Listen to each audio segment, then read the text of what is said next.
नमस्कार दोस्तों, आज का ये वीडियो बहुत ही इंपॉर्टेंट और जरूरी है आप सभी के लिए। आज के इस वीडियो का टॉपिक है 2,70,00,000 रुपए जो है कैश डिपॉजिट करे गए, लेकिन उसके बावजूद भी कोई भी इनकम टैक्स नहीं देना पड़ा है। दोस्तों, आईटीएटी चेन्नई का एक लेटेस्ट जजमेंट आया है 6 जनवरी 2026 को, और इस जजमेंट के अंदर कैश डिपॉजिट किया गया है। बैंक खाते के अंदर 2,70,00,000 से ज्यादा का कैश डिपॉजिट हुआ है, लेकिन एसएससी को 1 रुपया भी टैक्स जो है बिना दिए अपील जो है वो अलाउ करी गई है। आइए देखते हैं क्या है पूरा डिसीजन, क्या है पूरा मामला। तो कैश डिपॉजिट को लेकर एक इंपॉर्टेंट जजमेंट, एक इंपॉर्टेंट डिसीजन जो है वो यहां पर आया है। ये केस कौन सा है? Balakishan Ramanathan versus income tax department, ITAT Chennai, और ये है आईटीएटी नंबर। सबसे पहले फैक्ट ऑफ द केस देखते हैं। तो एसएससी यहां पर इंडिविजुअल है, हालांकि एसएससी जो है वो मेंबर भी है एचयूएफ का। एसएससी के जो एचयूएफ है वो यहां पर 2 बिजनेस चलाती है। कौन से? एक तो पेट्रोल पंप का बिजनेस, एक है टेक्सटाइल का बिजनेस। यहां पर एसएससी ने कोई इनकम टैक्स रिटर्न फाइल नहीं करी थी असेसमेंट ईयर 13-14 की।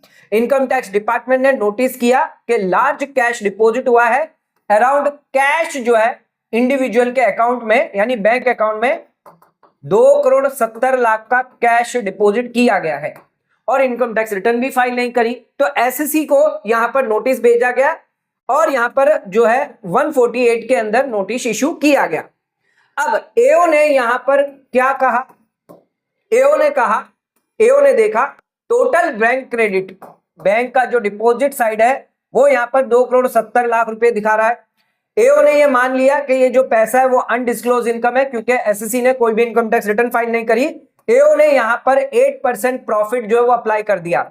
44 एडी के तहत एओ ने 8% जो है, क्योंकि कैश डिपॉजिट किया था तो इस कैश पे 8% प्रॉफिट लगाकर इस पर टैक्स जो है वो एडिशन कर दिया। 21,67,000 का जो एडिशन है वो यहां पर कर दिया गया, और टोटल इनकम एसेस कर दी 22 लाख रुपए जितनी। अब यहां पर असेसमेंट ऑर्डर जारी किया और बेस्ट जजमेंट असेसमेंट भी कर दिया, यानी यहां पर जो है टैक्स भरने को बोल दिया 22,87,000, क्योंकि यहां पर एसएससी के बैंक खाते में 2 करोड़ से ज्यादा पैसा कैश डिपॉजिट हुआ था। अब यहां पर एसएससी का क्या कहना था? एसएससी का यह आर्ग्यूमेंट था कि ये जो बैंक डिपॉजिट है, ये जो कैश था वो उसके एचयूएफ बिजनेस का था, ये उसके खुद का नहीं था, और ऑलरेडी बिजनेस में ऑलरेडी जो एचयूएफ ने रिटर्न भरे थे वहां पर दिखा दिया। टैक्स ऑडिट हुई थी तो टैक्स ऑडिट रिपोर्ट भी थी, बैलेंस शीट भी थी, और एचयूएफ की आईटीआर की प्रूफ भी सबमिट कर दी। तो एक बार अगर एचयूएफ के अंदर टैक्स ऑलरेडी दे दिया है तो वापस इंडिविजुअल के हाथ में वो टैक्स नहीं लगेगा, डबल टैक्सेशन यहां पर नहीं होगा। यहां पर सिमिलर एडिशन पहले भी किया गया था, जिसमें सीआईटी ने असेसमेंट ईयर 17-18 में डिलीट कर दिया था, और आईटीएटी ने असेसमेंट ईयर 11-12 के अंदर हुआ था, वो भी यहां पर आईटीएटी ने डिसअलाउ कर दिया था कि एडिशन यहां पर नहीं होगा, क्योंकि एक बार इनकम को जो है वो टैक्स कर चुके हैं तो वापस उस इनकम को जो है वो टैक्स नहीं किया जाएगा। लेकिन यह मैटर आ गया सीआईटी अपील में, और सीआईटी ने यहां पर इस बार के जो असेसमेंट ईयर 13-14 में है, तो यहां पर एसएससी का जो क्लेम है वो रिजेक्ट कर दिया। एंड यहां पर एसएससी को कहा कि एसएससी प्रूव नहीं कर पाया कि ये जो कैश डिपॉजिट है या जो बैंक डिपॉजिट है वो एचयूएफ के रिलेटेड है, और कंफर्म कर दिया जो 8% का एडिशन था जो एओ ने किया था वो सही है, और अपील को डिसमिस कर दिया। अब एसएससी जो है वो थकार के आ गया आईटीएटी चेन्नई में। आईटीएटी चेन्नई के अंदर यहां पर अपील करी। आईटीएटी चेन्नई ने क्या देखा कि एचयूएफ रिटर्न प्रॉपर भरा हुआ है, टैक्स ऑडिट रिपोर्ट भरी हुई है, फाइनेंशियल स्टेटमेंट है, profit and loss balance sheet पड़ी है, और पास्ट ईयर के ऑर्डर सभी चेक किए। ये सारी चीजें जो है वो एसएससी ने प्रोवाइड करी, ये सभी चेक किए, एंड जो भी डॉक्यूमेंट्री एविडेंस जो दिए गए थे, सिमिलर इश्यू जो है वो पास्ट ईयर में भी हुआ था। आईटीएटी ने ये भी देखा कि उसने खुद ने ही डिसीजन दिया था असेसमेंट ईयर 11-12 में, जहां पर बैंक अकाउंट जब ऑलरेडी टैक्स कर दिया है तो यहां पर सेपरेट एडिशन इंडिविजुअल के हाथ में नहीं होगा।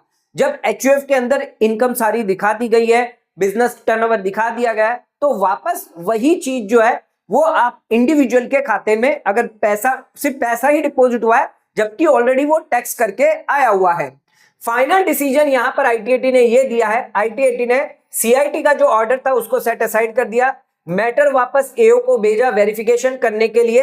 एओ को यह डायरेक्शन दिया कि जो भी डिपॉजिट हुआ है चेक करिए कि ये एचयूएफ के बुक्स के अकाउंट में है या नहीं है, और यहां अगर है तो उस केस में कोई भी एडिशन जो है वो इंडिविजुअल के हाथ में नहीं किया जाएगा।